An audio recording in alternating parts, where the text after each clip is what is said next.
है कि भारतीय गायिकाओं में बेजोड़ लता मंगेशकर है ना, कुमार गंधर्व इसके जो लेखक हैं कुमार गंधर्व, और इसमें लता मंगेशकर जी जो है प्रसिद्ध गायिका, उनके स्वर की उनकी विशेषताएं जो इस पाठ में बताया गया था कि उनसे पहले की जो गायिका रही लेकिन उससे अधिक अच्छा कौन गाती है, लता मंगेशकर गाती है। और साथ ही साथ में बताया गया है कि वो श्रृंगार रस के भी गीत गाती है, करुण रस के, पर करुण रस से अधिक महत्व उन्होंने श्रृंगार रस को दिया है, ऐसा पाठ में बताया गया है ना। तो अब देखिए हम आज प्रश्नोत्तर करेंगे, उसमें पेज नंबर जो है आपका 8 नंबर का पेज है, उसमें ये अभ्यास प्रश्न जो 6 प्रश्न है वो आपको करने हैं, है ना। अभ्यास प्रश्नोत्तर 1 2 3 4 5 6। सबसे पहला प्रश्न, लेखक ने पाठ में गानपन का उल्लेख किया है, पाठ के संदर्भ में स्पष्ट करते हुए बताएं कि आपके विचार में इसे प्राप्त करने के लिए किस प्रकार के अभ्यास की आवश्यकता है। तो इसका आंसर लिखेंगे, लेखक ने पाठ में जिस गानपन का उल्लेख किया है उसका अर्थ है गाने का ऐसा अंदाज जो एक आम आदमी को भी भाव विभोर कर दे, क्योंकि आम आदमी को यह पता नहीं होता कि गाना किस राग में गाया गया है, बल्कि उसे तो गाने में ऐसी मिठास चाहिए जो उसे मदहोश कर दे। जिस प्रकार मनुष्यता हो तो वह मनुष्य है, वैसे ही गानपन हो तो वह संगीत है, और लता की लोकप्रियता का मुख्य मर्म यह गानपन ही रही। अब बोला क्या है, पैराग्राफ चेंज करेंगे, लिखेंगे हमारे विचार से इस गानपन की विशेषता को प्राप्त करने के लिए नादमय उपचार द्वारा गाने का अभ्यास करने की आवश्यकता है। इसमें 2 शब्दों का अंतर बहुत ही सुंदर रीति से एक दूसरे में विलीन हो जाता है। गीतों को मार्मिकता, मधुरता तथा स्वाभाविकता के साथ ही गाना चाहिए। श्रोताओं को आनंदित करने के लिए स्वर, लय व अर्थ का संगम होना जरूरी है। रागों की शुद्धता व जोर न देकर गाने को मिठास व स्वाभाविकता के साथ गाया जाना चाहिए। यह आपका पहला प्रश्न हो गया। अब सेकंड क्वेश्चन है आपका, दूसरा प्रश्न है, लेखक ने लता की गायकी की किन विशेषताओं को उजागर किया है। आपको लता की गायकी में कौन सी विशेषताएं नजर आती है। इसका आंसर लिखेंगे, लेखक ने लता की गायकी की निम्नलिखित विशेषताओं को उजागर किया है। फर्स्ट में निर्मलता, सेकंड में कोमलता मुग्धता, थर्ड में सुरीलापन, फोर्थ में नादमय उपचार, फिफ्थ में श्रृंगार की अभिव्यक्ति, है ना। अब इसको हम डिटेल से लिखेंगे। निर्मलता, सबसे पहला पॉइंट डालेंगे निर्मलता। निर्मलता के अंतर्गत लिखेंगे, लता की गायकी की एक प्रमुख विशेषता स्वरों की निर्मलता है। लता का जीवन की ओर देखने का जो दृष्टिकोण है वही उनके गाने की निर्मलता में झलकता है। अगला पॉइंट है कोमलता और मुग्धता। इसके अंतर्गत लिखेंगे, लता की गायकी के अंतर्गत स्वरों में कोमलता और मुग्धता है। इसके विपरीत नूरजहां के गायन में एक मादक उत्तान दिखाई पड़ता है। यानी उनके पहले जो गायिका थी नूरजहां, उसके बारे में बताया कि उसके गाने का तरीका कैसा था, लता जी के गाने का तरीका कौन सा था। अब अगला है सुरीलापन। इसके अंतर्गत लिखेंगे, सुरीलापन लता की गायकी की सबसे महत्वपूर्ण विशेषता है। उनका सुरीलापन हर गीत को लोकप्रिय एवं आनंदमय बना देता है। इनके स्वरों में मिठास, तन्मयता, मस्ती एवं लोच रहती तथा उच्चारण मधुरता से भरा होता है। अब उसके बाद अगला है नादमय उपचार। यह लता की गायन की एक अन्य प्रमुख विशेषता है। उनके गीत के किन्हीं 2 शब्दों का अंतर स्वरों के आलाप द्वारा बड़ी सुंदर रीति से भरा रहता है, और ऐसा प्रतीत होता है कि वे दोनों शब्द विलीन होते होते एक दूसरे में मिल जाते हैं।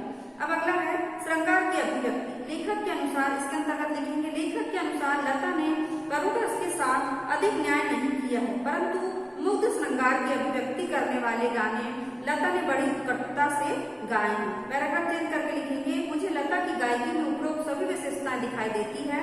यही कारण है कि उनके जैसा स्वर चित्रपट संगीत में किसी अन्य गायक या गायिका का सुनाई नहीं देता। उनका हर गीत लोगों के मन को छू लेता है। वास्तव में गायकी के क्षेत्र में लता सर्वश्रेष्ठ है। अब अपना तीसरे प्रश्न में आ जाइए आप लोग। अब इसका क्वेश्चन है, लता ने करुण रस के गानों के साथ साथ न्याय नहीं किया है, जबकि श्रृंगार परक गाने में वे बड़ी उत्कटता से गाती है। इस कथन से आप कहाँ तक सहमत हैं। इसका आंसर लिखेंगे, अधिकतर लोग यह मानते हैं कि लता के गानों में करुण रस विशेष प्रभावशाली रीति से व्यक्त होता है, परंतु लेखक इस बात से सहमत नहीं है। सभी लोग कहते हैं कि करुण रस के गाने यानी जो जिसमें रोना आ जाए ऐसे गाने बहुत अच्छे से गाएंगे, परंतु इसके जो लेखक है कुमार गंधर्व, उनका कहना है कि नहीं, करुण रस से भी अधिक अच्छे गाने उन्होंने श्रृंगार रस के गाए हैं। तो कहते हैं लेखक का मत है कि करुण की अपेक्षा श्रृंगार की अभिव्यक्ति करने वाले गाने लता ने अपेक्षाकृत अधिक उत्कटता से गाए हैं। पैराग्राफ चेंज करेंगे, लिखेंगे, हम लेखक के इस कथन से आंशिक रूप से सहमत है। आंशिक यानी कुछ अंश के लिए, है ना।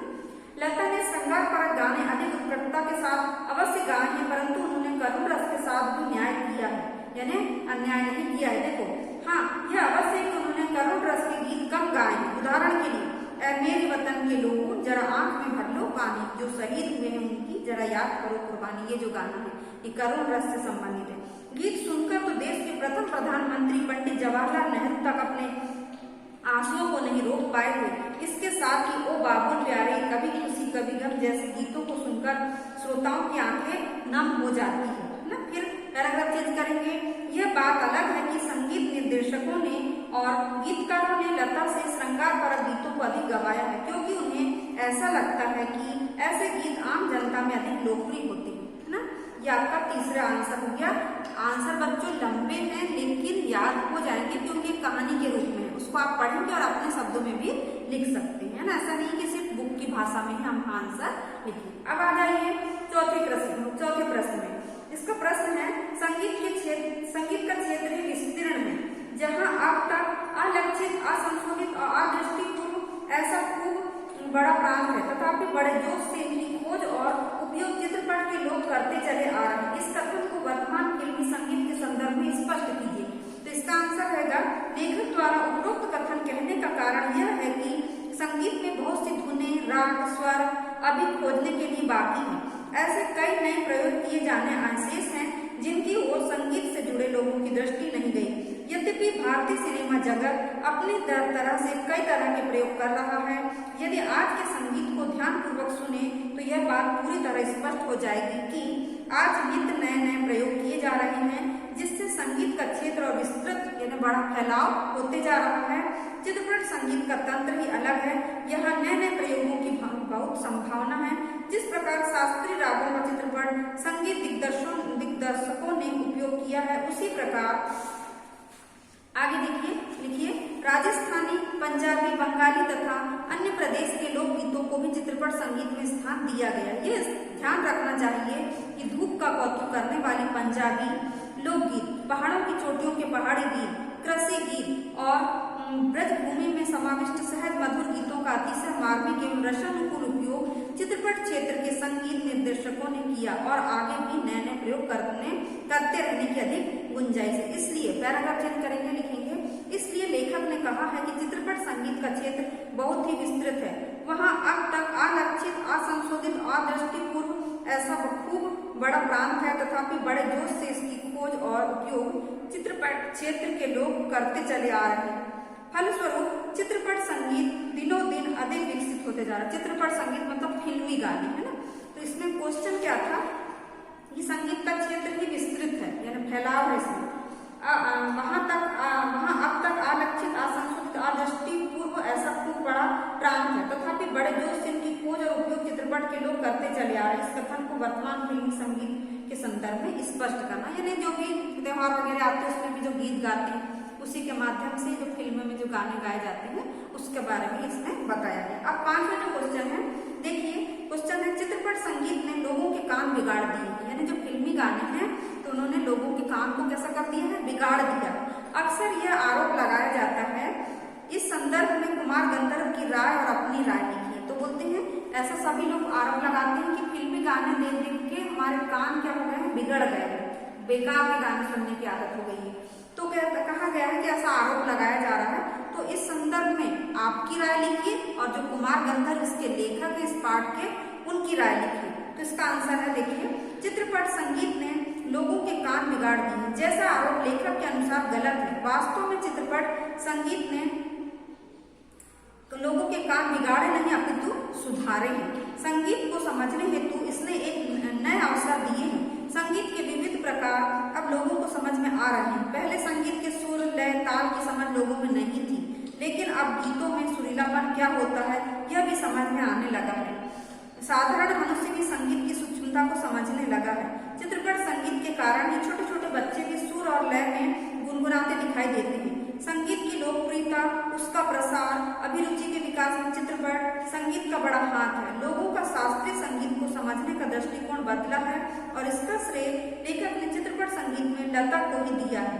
श्रोताओं को केवल शास्त्र शुद्ध और नीरस गाना नहीं चाहिए, बल्कि उन्हें तो सुरीला भावपूर्ण गाना चाहिए और यह क्रांति चित्रपट संगीत की से ही लाया जा सकता है। अब पैराग्राफ चेंज करेंगे, लिखेंगे मैं भी लेखक की राय से सहमत हूँ, है ना। ये ऐसा लेख मतलब जो पाठक है वो कह रहे हैं। चित्रपट संगीत ने कर्णप्रिय संगीत रचने में महत्वपूर्ण भूमिका निर्वाह किया है।